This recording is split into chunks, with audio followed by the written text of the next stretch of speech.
Good morning students. आज का हमारा टॉपिक है बियरिंग। बियरिंग से आप सभी लोग भली भांति परिचित होंगे।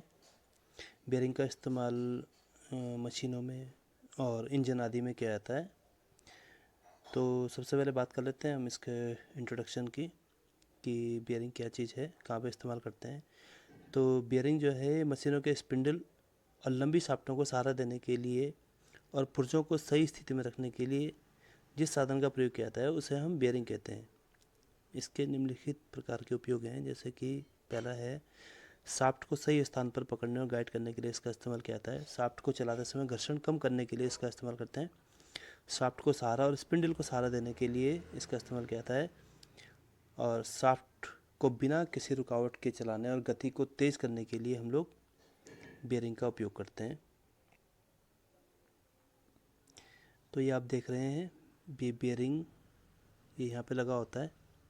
ये आपकी शाफ्ट कहलाती है और ये यहाँ पे लगता है, और एक है आपका यहाँ पे बेरिंग हम यूज़ करते हैं।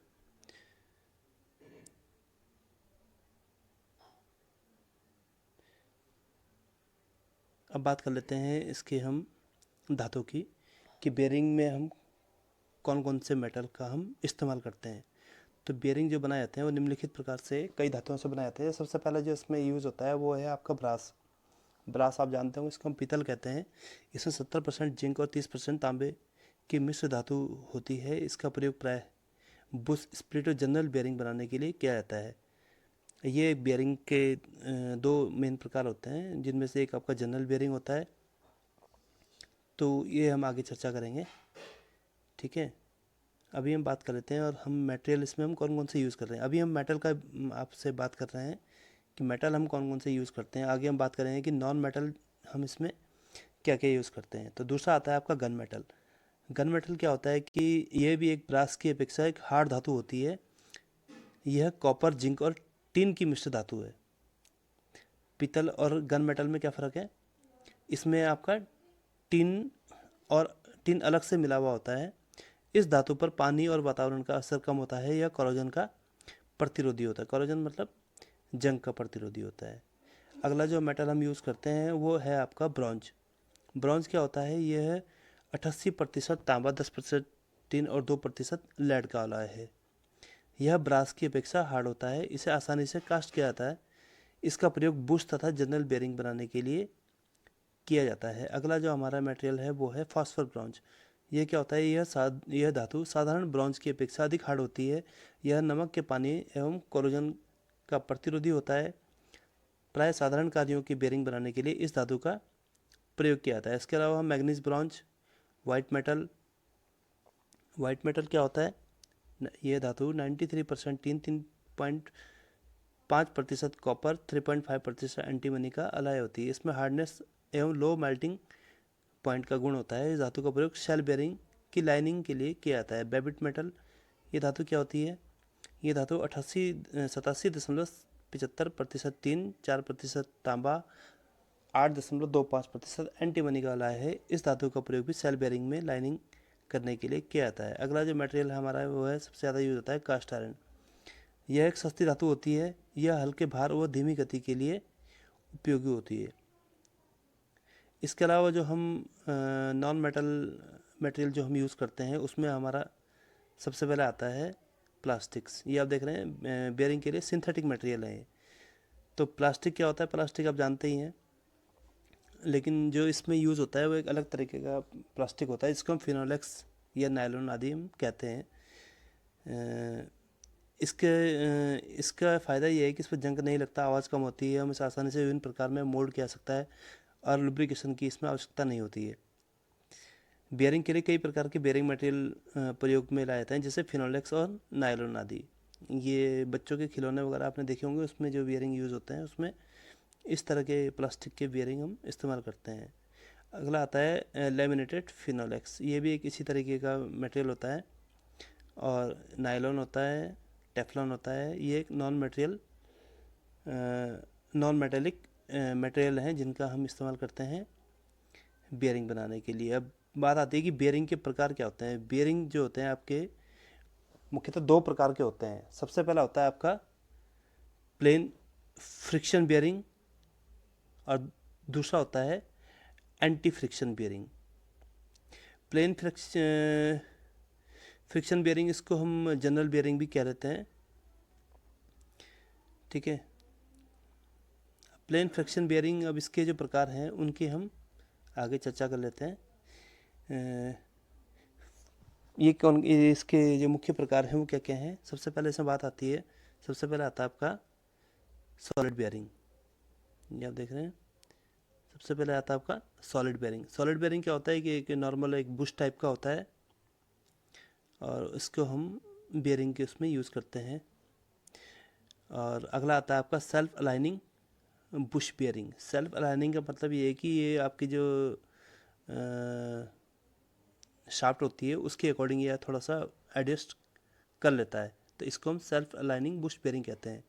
एडजस्टेबल स्लाइड बेयरिंग, ये भी एक एडजस्टेबल टाइप का होता है कि क्या कहते हैं, सेल्फ ये बुश बेयरिंग है, सेल्फ अलाइनिंग है तो एंगुलर एडजस्ट करता है ये, और ये आपका स्लाइड इसको एडजस्ट कर लेता है, इसको हम स्लाइड बेयरिंग बोलते हैं, एडजस्टेबल स्लाइड बेयरिंग।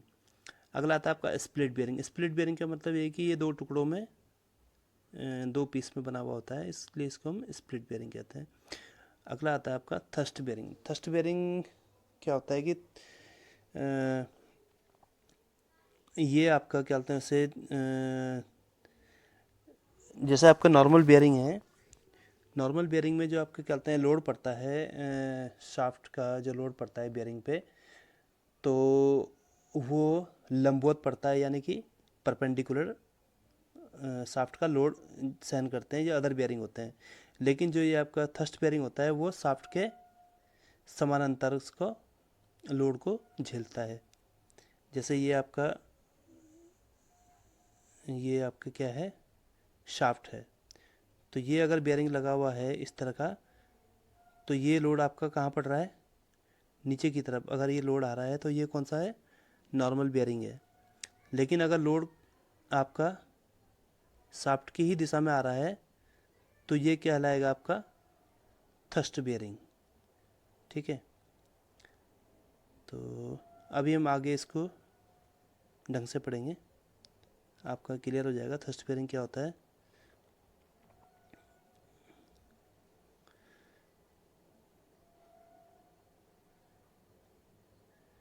आगे हम बात करते हैं हम एंटी फ्रिक्शन बेयरिंग। तो दो प्रकार के बेयरिंग हमने बताया आपको, एक आपका जनरल बेयरिंग है और दूसरा है आपका anti friction bearing. Anti friction bearing मतलब ये हाई स्पीड के लिए हम इस्तेमाल करते हैं। सबसे पहले इसमें आता है आपका बॉल बेयरिंग, ठीक है। बॉल बेयरिंग आपने देखा होगा बाइक में, स्कूटर में, कार में, और आपके जो मशीन शॉप में जो भी मशीनें लगी हुई होती हैं उनमें हम इनका हम अधिकांश यूज़ करते हैं।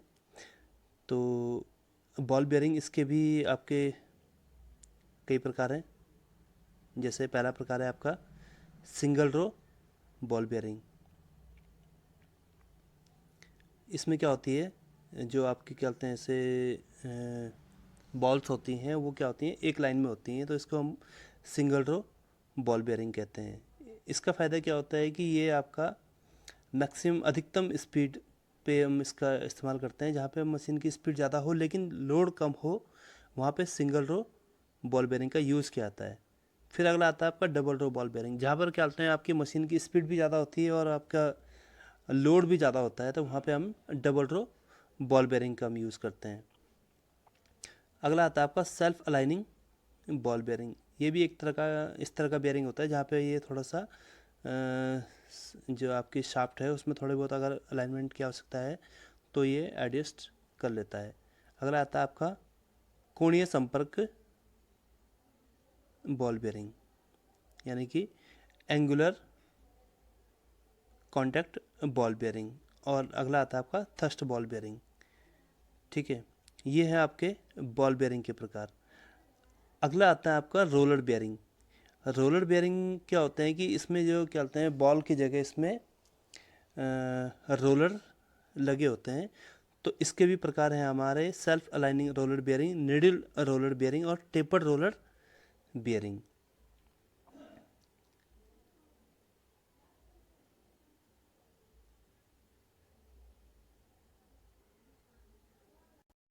अब हम थोड़ा विस्तार से पढ़ेंगे। जैसे कि अभी हमने चर्चा की थी कि इसके दो मुख्य प्रकार थे, एक था आपका प्लेन फ्रिक्शन बेयरिंग और दूसरा था आपका एंटी फ्रिक्शन बेयरिंग। तो प्लेन फ्रिक्शन बेयरिंग के हमने प्रकार बताए थे आपको, solid bearing, self lining bush bearing, एडिस्टिव स्लाइड बेयरिंग, स्प्लिट बेयरिंग और थ्रस्ट बेयरिंग। ठीक है, इनको हम जनरल बेयरिंग भी कहते हैं। तो ये क्या होता है कि इसकी खासियत क्या होती है कि इस बेयरिंग का प्रयोग कम गति पर चलने वाली शाफ्टों में किया जाता है। इसमें शाफ्ट और बेयरिंग प्रत्यक्ष रूप से आपसी संपर्क में होते हैं, इसलिए इसमें घर्षण अधिक होता है एवं इसके लिए लुब्रिकेंट का प्रयोग अति आवश्यक होता है। Friction bearing gun metal, bronze, पीतल, कास्ट आयरन आदि के बनाए जाते हैं। प्लेन फ्रिक्शन बेयरिंग निम्न प्रकार के होते हैं। क्या क्या होते हैं? सबसे पहले आता है इसमें सॉलिड बेयरिंग। सॉलिड बेयरिंग क्या होता है कि ये एक ठोस बेयरिंग होता है। यह gun metal, bronze, cast iron आदि मेटल के बनाए जाते हैं। इसका प्रयोग कम स्पीड पर चलने वाली शाफ्टों में किया जाता है, इसलिए ऑयलिंग के लिए इनके ऊपर ऑयल होल बना होता है। ये आप देख रहे होंगे, यहाँ पर हमारा होल बना हुआ है, ये क्या है? सॉलिड पीस है। और ये कहलाती है आपकी, ये है आपकी शाफ्ट। ठीक है, तो जनरल बेयरिंग ये इनका यूज़ क्या बताया हमने कि जहाँ पर क्या कहते हैं लोड ज़्यादा होता है और स्पीड कम होती है, वहाँ पर इन बेयरिंग का हम इस्तेमाल करते हैं। तो ये आपका सॉलिड बेयरिंग था। उसके अलावा आता है आपका सेल्फ लाइनिंग बुश बेयरिंग। ये क्या होता है कि इस प्रकार की बेयरिंग तथा सपोर्ट पॉइंट के मध्य लोड के कारण यदि कुछ एंगुलर मिस अलाइनमेंट या डिफ्लेक्शन होता है तो ये सेल्फ लाइनिंग के लिए बेयरिंग बुश को विशेष स्लीव में प्रेस फिट किया जाता है। ये आप देख रहे हैं, अगर ये हमारी अगर कोई शाफ्ट है, उसमें अगर हम उसमें थोड़ा सा अगर अलाइनमेंट अगर आउट है उसका, ये हमारी शाफ्ट है कोई, ठीक है, अगर ये सीधी ना होकर ये थोड़ी सी अगर तिरछी भी अगर ये यहाँ पे है, तो भी ये क्या करता है आपका, ये आपका जो बियरिंग है ये थोड़ा सा आपको इसको एडजस्ट कर लेता है। इस पोजीशन पे ना होकर ये अगर ये इस पोजीशन में भी है तो भी ये क्या है, इसमें एडजस्ट हो जाएगा। इसलिए हम इसको क्या बोलते हैं, हम इसको बोलते हैं, हम क्या बोलते हैं, सेल्फ लाइनिंग बुश बेयरिंग। ठीक है, यानी कि आपकी जो शाफ्ट की जो मिसलाइनमेंट है उस वो इसमें एडजस्ट हो जाती है। अगला आता है आपका एडजस्टेबल स्लाइड बेयरिंग। इस प्रकार की बियरिंग में वियर के एडजस्टमेंट की सुविधा होती है। वियर के एडजस्टमेंट के लिए बियरिंग हाउसिंग के टेपर होल में फिट रहती है। बियरिंग को नट के द्वारा अंदर किया जाता है। ठीक है, ये देख रहे हैं आप, ये एडजस्टेबल स्लाइड बियरिंग है।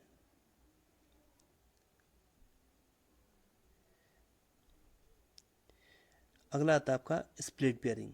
स्प्लिट बियरिंग जैसा कि इसके नाम में ही है, यानी कि ये दो पीस में होता है आपका। यह देख रहे हैं, ये बेयरिंग दो भागों में बना होता है। इसकी बाहरी सतह पर कॉलर बनी होती है। इसे कास्ट आयरन के प्लम्बर ब्लॉक में फिट किया जाता है। ये आप देख रहे हैं, ये ऊपर का पीस अलग है। ठीक है, और यहाँ पे आपके नट बोल्ट लगे हुए, एक यहाँ पे लगेगा आपका और एक ये यहाँ पे लगेगा। ये देख रहे हैं आप, ये एक पीस ये है बेयरिंग का, ऐसे ही दूसरा पीस आपका बैक साइड में लगा होगा। तो ये कहलाता है आपका स्प्लिट बेयरिंग। थ्रस्ट बेयरिंग, जैसे कि अभी हमने अभी आपको बताया था कि थ्रस्ट बेयरिंग क्या होता है कि इसमें लोडिंग बेयरिंग के अक्ष के समानांतर होती है। लोडिंग कैसी है, जैसे ये आपका बेयरिंग है और ये आपका बेयरिंग की, ये आपकी शाफ्ट है, तो इसका लोड जो पड़ेगा इसके इसी के समानांतर, शाफ्ट के समानांतर अगर लोड आ रहा है तो ये आपका थ्रस्ट बेयरिंग कहलाता है। और जो एक्सियल लोड होता है उसके लिए हम क्या करते हैं, जनरल बेयरिंग का यूज़ करते हैं।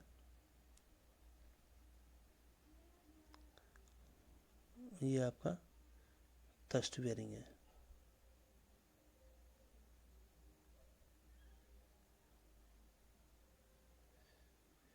अब बात कर लेते हैं हम एंटी फ्रिक्शन बेयरिंग।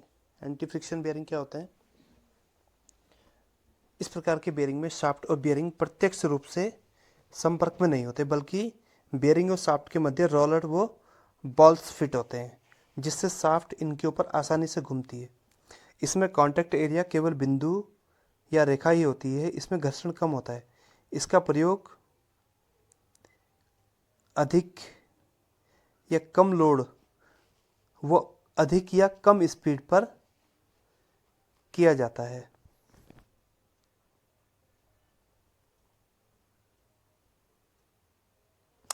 इसका जो यूज़ किया जाता है वो स्पीड चाहे कम हो या ज़्यादा हो, लेकिन क्या होना चाहिए, लोड उसमें कम होना चाहिए। तो उसके लिए हम एंटी फ्रिक्शन बेरिंग का यूज़ करते हैं। स्पीड ज़्यादा मैटर नहीं करता है, पर यह कि अगर स्पीड ज़्यादा है तो उसके लिए एंटी फ्रिक्शन बेरिंग का ही यूज़ किया जाता है। आप जनरल बेरिंग का यूज़ नहीं कर सकते उसमें, ठीक है। एंटी फ्रिक्शन बेरिंग के सामान्य लक्षण क्या है? इस प्रकार के बेरिंगों में रोलिंग एलिमेंट, रेस तथा केज होता है, ठीक है। ये आप देख रहे हैं, ये क्या है आपका रोलिंग एलिमेंट, यानी कि ये क्या है, बॉल्स है, ठीक है। और ये कहलाता है आपका केज, जिसके अंदर ये आपकी बॉल घूमती है। मतलब ये आपको एक सपोर्ट मिलता है इससे, ताकि बॉल का क्या बोलते हैं से बाहर निकलने का खतरा भी कम रहता है। और ये क्या होता है आपका बाहरी आवरण है बेरिंग का, आउटर इसको बोलते हैं हम, और ये कहलाता है आपका इनर, ठीक है, इनर रेस। ये इनर रेस कहलाएगी, और ये कहलाएगी आपकी आउटर रेस, और ये कहलाएगी आपकी इनर रेस, ये कहलाएगी आपकी केज, ये कहलाएगी आपकी बॉल्स। रोलिंग एलिमेंट जो होते हैं आपके, ये क्रोमियम स्टील अथवा क्रोम निकल स्टील की बनी होती हैं, जिनका आकार balls, parallel rollers, taper rollers, barrel तथा नीडल जैसा होता है। इनकी सतह ग्राइंड या पॉलिश की हुई होती है। रोटेटिंग मेंबर्स का लोड रोलिंग एलिमेंट द्वारा उठाया जाता है। ये आपके प्रकार हैं, ये देख रहे हैं एंटी फ्रिक्शन बेरिंग के प्रकार हैं। ये आपके बॉल बेरिंग है, ये आपका रोलर बेरिंग है, ये बॉल बेरिंग है, ये रोलर बेरिंग है, और ये आपका बैरल टाइप का है, और ये आपका निडल टाइप का बेरिंग है। ये प्रकार हैं किसके, रोलिंग एलिमेंट के प्रकार हैं इसमें। अब बात कर लेते हैं रेसेस की। रेसेस क्या होती हैं?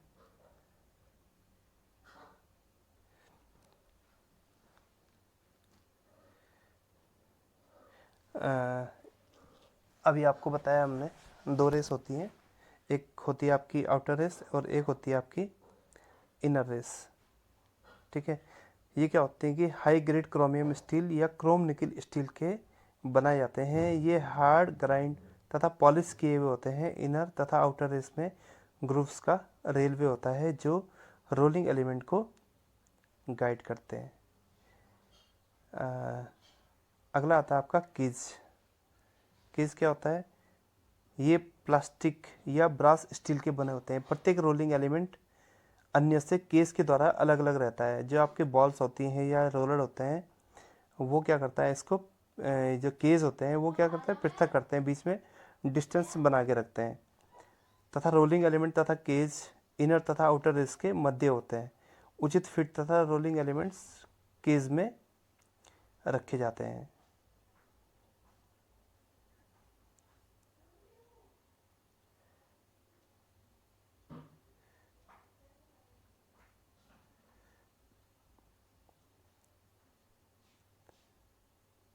अब बात कर लेते हैं सबसे पहले बॉल बेयरिंग की। इस बेयरिंग में घर्षण कम होता है। इस प्रकार के बेयरिंग में आउटर रेस व इनर रेस के मध्य पूर्ण परिधि में बॉल्स फैले रहती हैं, जिसके कारण आउटर रेस व इनर रेस एक दूसरे के सापेक्ष सरलता से घूम सके। ये आप देख रहे हैं, ये हमारा एक बॉल बेयरिंग है। ये हमने बताया था आपको, ये आउटर रेस है, ये इनर रेस है, और ये बीच में क्या है, रोलिंग एलिमेंट जो कि बॉल्स हैं, ठीक है। ये बीच में आपको लाइन दिखाई दे रही है, तो क्या है, ये आपका केज।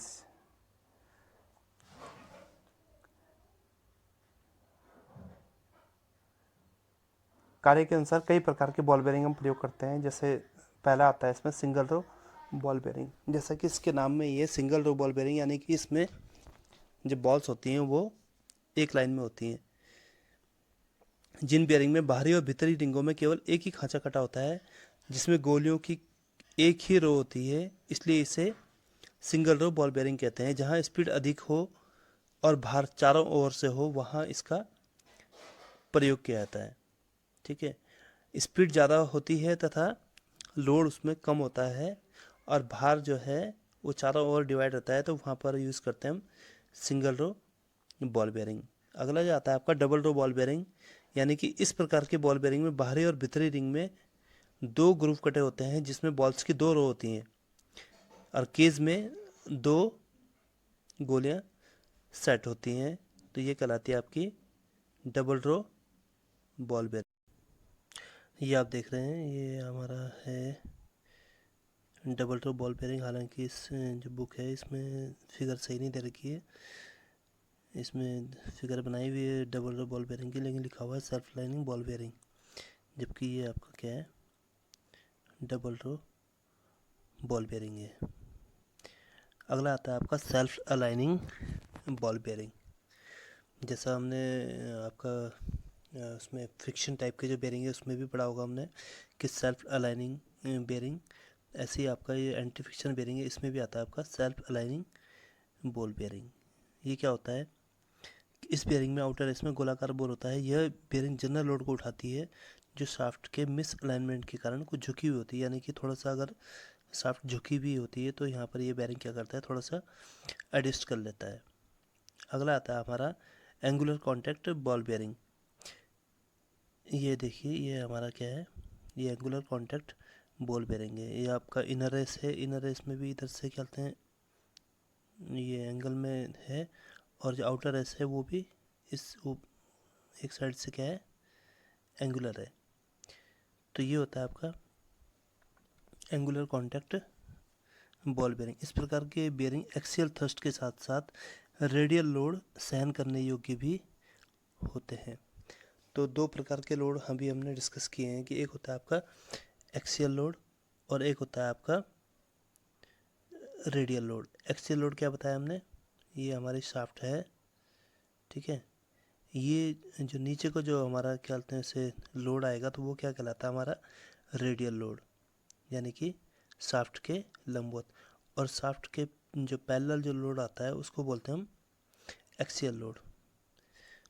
तो अधिकतर जो बेरिंग होते हैं कि उसमें क्या होता है कि एक ही प्रकार का लोड सहन करने के लिए बेरिंग डिजाइन किए जाते हैं, लेकिन ये जो बेरिंग होता है ये दोनों तरह का लोड को सहन कर सकता है। ये आपका एंगुलर कॉन्टैक्ट बॉल बेरिंग, यानी कि रेडियल लोड और एक्सियल लोड दोनों लोड ये सहन कर सकता है। ठीक है, अब जैसे ये है आपका thrust ball bearing. Thrust ball bearing यानी कि इसमें क्या बोलते हैं, जो लोड आएगा वो कैसा आएगा, एक्सियल लोड आएगा, तो ये थ्रस्ट बॉल बेरिंग कहलाएगा। इस प्रकार की बेरिंग सिर्फ वर्टिकल थ्रस्ट लोड सहन कर सकते हैं, ना कि किसी भी प्रकार का रेडियल लोड। ठीक है, ये हमारे कहलाते हैं थ्रस्ट बॉल बेरिंग। ये आप देख रहे हैं ये थ्रस्ट बॉल बेरिंग है, इसमें आता है आपका एक विशेष horizontal and thrust ball bearing भी आता है। ये भी क्या है,